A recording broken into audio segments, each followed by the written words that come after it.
बिस्मिल्लाहिर्रहमानिर्रहीम। आज का जो हमारा टॉपिक है वो है वर्क एनर्जी इक्वेशन। ये फर्स्ट ईयर फिज़िक्स का टॉपिक है और ग्रेड 11 में पढ़ाया जाता है। वर्क एनर्जी इक्वेशन बहुत से स्टूडेंट्स ने कहा था कि सर ये टॉपिक समझाएं, तो मैं इसलिए समझा रहा हूँ। तो और इसको आज ही इंशाल्लाह अपलोड कर देंगे। तो work energy equation chapter number 7 का टॉपिक है। ये अमूमन शॉर्ट क्वेश्चंस में आता है 4 मार्क्स के लिए। तो हम इसको देखते हैं कि हमारा वर्क एनर्जी इक्वेशन क्या है। वर्क एनर्जी इक्वेशन हमारा जो है, हमने कहा कि एक हमारे पास बॉडी है जिसका मास m है। हमने कहा लेट सपोज एक बॉडी है जिसको मास m है, हमने इसको एक हाइट पे प्लेस कर दिया है, जो कि हाइट हमारे पास ज़मीन से लेके इसकी हाइट है h ना। इस पॉइंट को कह दिया गया a, which is at height h measured from the surface of earth, जो कि ज़मीन से हाइट h पर मौजूद है। ठीक है जी, हमने इसको रख दिया ज़मीन से हाइट h के ऊपर। The body possesses a gravitational potential energy equal to mgh। अगर बॉडी ज़मीन से लेके यहाँ तक है तो आपको पोटेंशियल एनर्जी का फार्मूला पता है, mgh होगा। तो पॉइंट ए के ऊपर इसके हमारे पास पोटेंशियल एनर्जी हो जाएगी mgh with respect to point C. Point C यानी ग्राउंड लेवल के हिसाब से, lying on the surface of earth as shown in the figure. ये आपके पास ये सी जो है ज़मीन पे मौजूद है, ग्राउंड लेवल पे। आपके पास ग्राउंड लेवल के हिसाब से पॉइंट ए पे बॉडी की एनर्जी हो गई mgh। We assume that the surface of earth is a level of zero potential energy. हमने अज्यूम किया हुआ है कि हमारी जो ज़मीन का लेवल है वहाँ पे पोटेंशियल एनर्जी ज़ीरो होगी। अजम्पशन हमारी होती है क्योंकि हाइट ज़ीरो हो जाती है। Suppose the body falls freely under the action of gravity. हमने यहाँ से बॉल को ड्रॉप करना शुरू किया।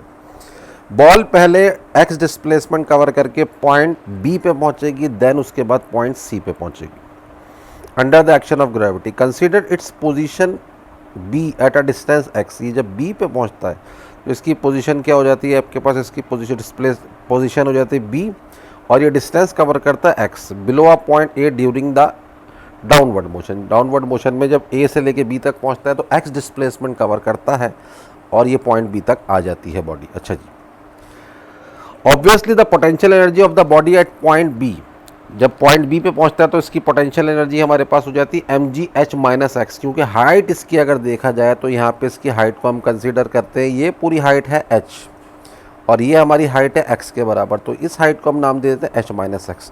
तो इस पॉइंट के ऊपर जो पोटेंशियल एनर्जी होती है वो पोटेंशियल एनर्जी बराबर हो जाती है mgh minus x.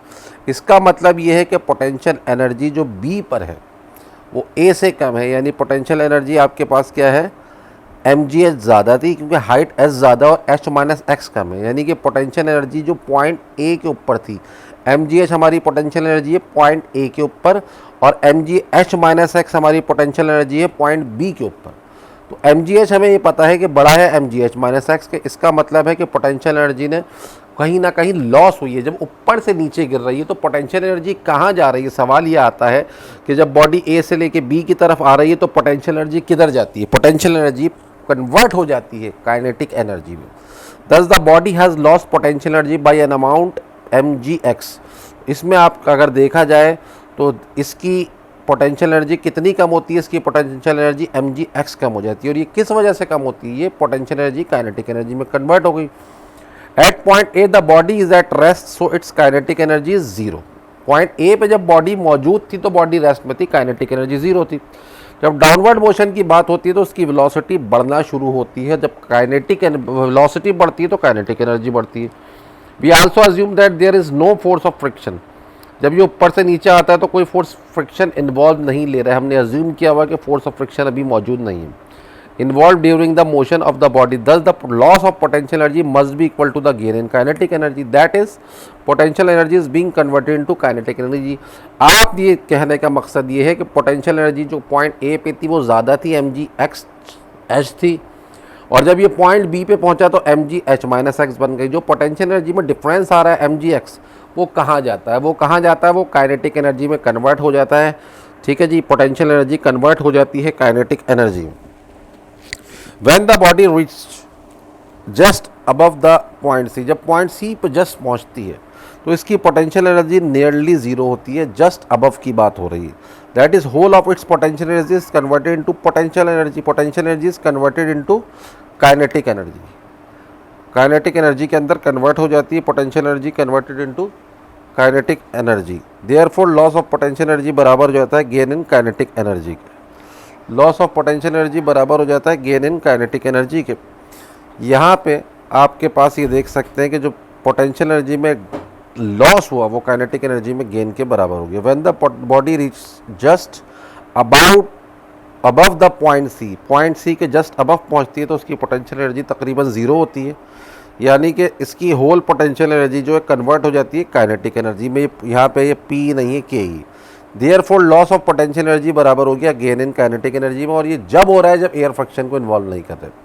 In practice there is always a force of friction F, जो कि हवा की फ्रिक्शन होती है, से all opposing the downward motion, जो नीचे आने वाली बॉडी को रोकती है। जब ऊपर से एक पत्ता नीचे गिरता है तो वो हल्के होने की वजह से वो उसकी डायरेक्शन पूरी चेंज हो जाती है। एक पत्थर गिरता है तो चेंज नहीं होती, तो एयर फ्रिक्शन मैटर करती है। ठीक है, एयर फ्रिक्शन प्रैक्टिकली आपके पास मैटर करती है। से opposing the downward motion of the body, here a fraction of the potential energy is used up in doing work against the force of friction, thus a modified form of the above equation. अगर ये air friction मौजूद नहीं थी, ये जब था, लेकिन अगर हम एयर फ्रिक्शन को शामिल करेंगे तो हमारे पास फार्मूला बनेगा loss of potential energy. Potential energy में जो लॉस हो रहा है उससे दो काम हो रहे हैं, एक तो काइनेटिक एनर्जी में गेन हो रहा है और एक हो रहा है work done against friction. Friction के अगेंस्ट वर्क हो रहा है। ठीक है जी, फ्रिक्शन के अगेंस्ट वर्क हो रहा है, दो काम हो गए। इसको अगर हम सेट थोड़ा सा करें तो क्या होगा, गेन इन काइनेटिक एनर्जी बराबर हो गया loss of potential energy minus work done against friction, minus work done against friction हो गया। यानी कि अगर हम इसको लिखें, काइनेटिक एनर्जी में जो गेन इन काइनेटिक एनर्जी किसके बराबर हो रहा है, लॉस्ट ऑफ पी की जगह हमने ऊपर से लेके, जब ये इसने सिर्फ ए से लेके बी तक आया तो एम जी एक्स हो गया, और वर्क का फार्मूला था फोर्स मल्टीप्लाई बाय डिस्प्लेसमेंट। ये आ गए हमारे पास फ्रिक्शनल फोर्स। ये हमारे पास फ्रिक्शनल फोर्स है, ये फ्लूइड फ्रिक्शन होता है जो एयर की फ्रिक्शन होती है, और एक्स डिस्प्लेसमेंट कवर किया। अभी ये बात हो रही है ए से लेके सी तक। ठीक है, अगर हम इसको x से रिप्लेस कर देते हैं s से, यानी कि हम पूरी कंप्लीट जर्नी की बात करने आ लगे, तो हमारे पास फार्मूला बन जाता है गेन इन काइनेटिक एनर्जी बराबर है mgh माइनस FH। यानी गेन इन काइनेटिक एनर्जी बराबर mgh माइनस FH के बराबर हो गया। दो दफ़ा रिपीट में लिख दिया, कोई प्रॉब्लम नहीं है। या हम इसको काइनेटिक एनर्जी की जगह half mv square is equal to mgh minus FH लिख दिया।